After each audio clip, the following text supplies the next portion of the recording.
Reibach.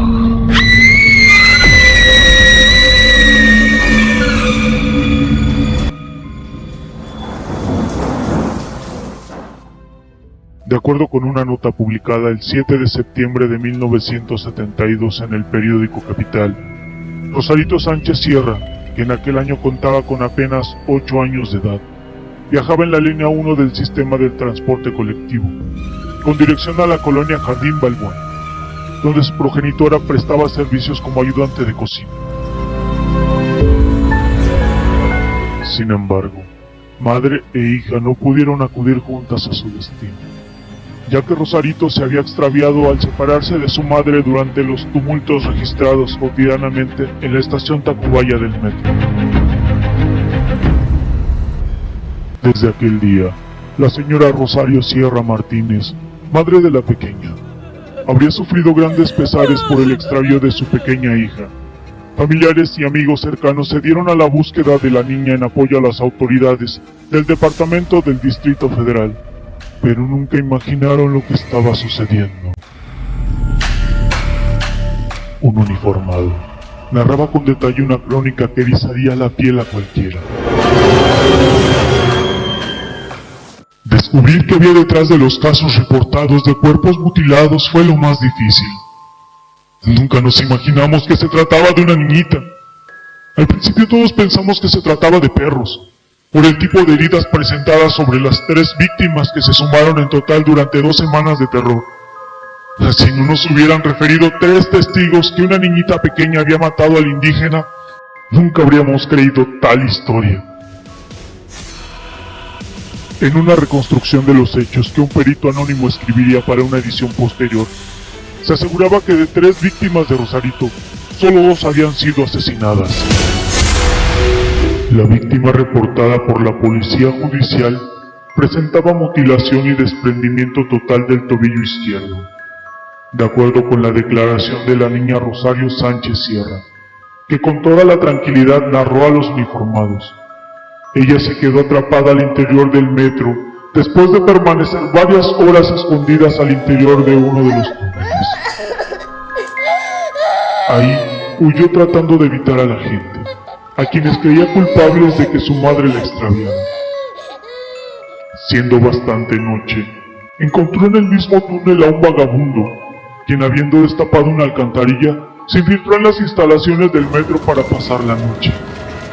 Pero quien al calcular erróneamente la altura, se fracturó gravemente el tobillo izquierdo.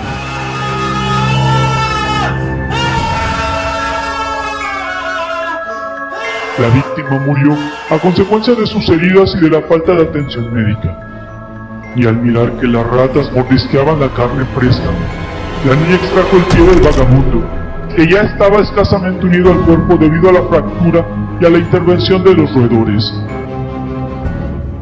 Asimismo, en la revista Ciudad Moderna, el entonces director del Instituto Universitario de Psiquiatría, Dr. Miguel Ángel Uribe, explicaría que Rosarito presentaba cierto grado de demencia agresiva, lo cual se manifestó como consecuencia del trauma emocional que presentó al saberse abandonada entre la multitud. Rosarito se capturó la mañana de un 22 de septiembre en las inmediaciones de la estación del metro Tacubaya. La policía judicial la capturó después de que testigos afirmaban haberla visto golpeando repetidamente con una piedra la espinilla de un indígena muerto por traumatismo craneoencefálico.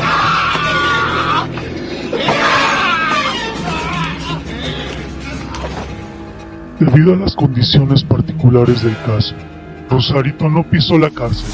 Sin embargo, pasó su vida recluida en el Instituto Mexicano de Investigación Psiquiátrica, en donde jamás presentó conducta violenta, a pesar de que se sospechó de ella por la extraña muerte de una enfermera, asesinato que jamás pudo ser aclarado.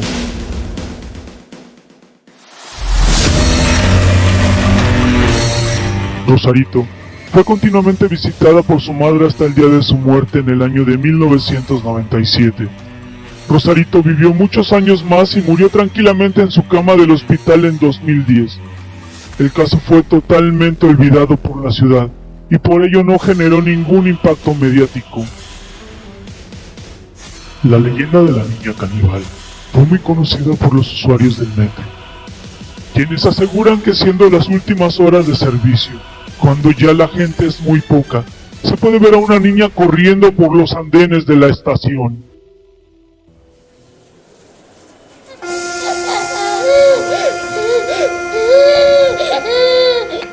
Yo soy Bogey, el payaso come sueños. Si el video fue de tu agrado, te invito a suscribirte y darle like. Compártelo para que otras personas puedan verlo. Por el momento me despido, no sin antes desearles que todas sus pesadillas se hagan realidad.